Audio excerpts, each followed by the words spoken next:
So here we have our Extreme jacket. This is something that could be worn in the wintertime, specifically a layering piece. We have pit zips that allow for some of the hot air to escape.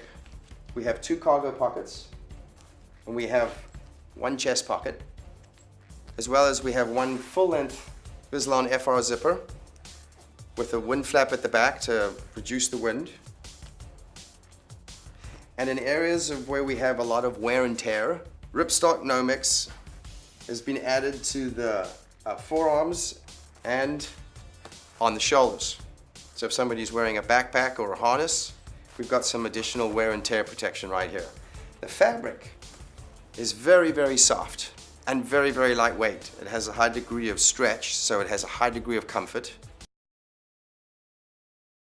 It is an NFPA 70E.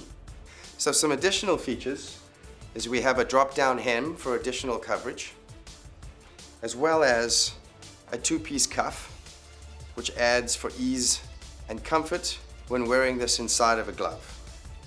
So you really have a lightweight, breathable, very, very warm.